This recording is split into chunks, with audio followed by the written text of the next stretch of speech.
بسم الله الرحمن الرحيم.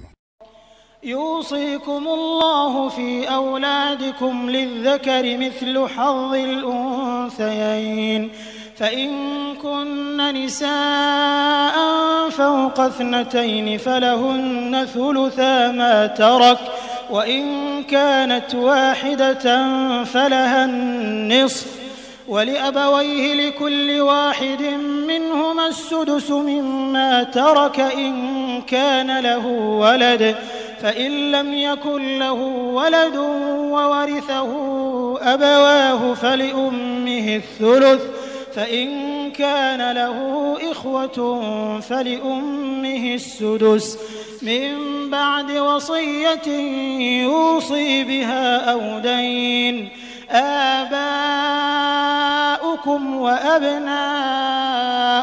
لا تدرون أيهم أقرب لكم نفعا، فريضة من الله، إن الله كان عليما حكيما.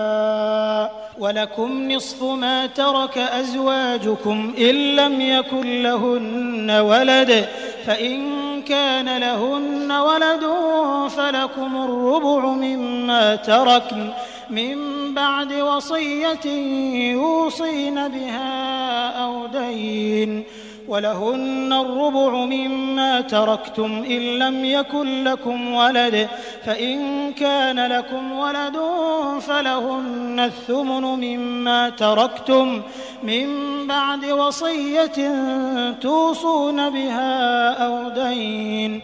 وإن كان رجل يورث كلالة أو امرأة وله أخ أو أخت فلكل واحد منهما السدس، فإن كانوا أكثر من ذلك فهم شركاء في الثلث من بعد وصية يوصى بها أو دين غير مضار، وصية من الله والله عليم حليم.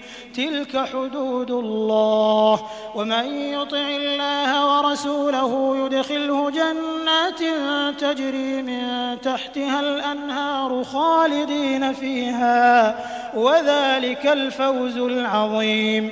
ومن يعص الله ورسوله ويتعد حدوده يدخله نارا خالدا فيها وله عذاب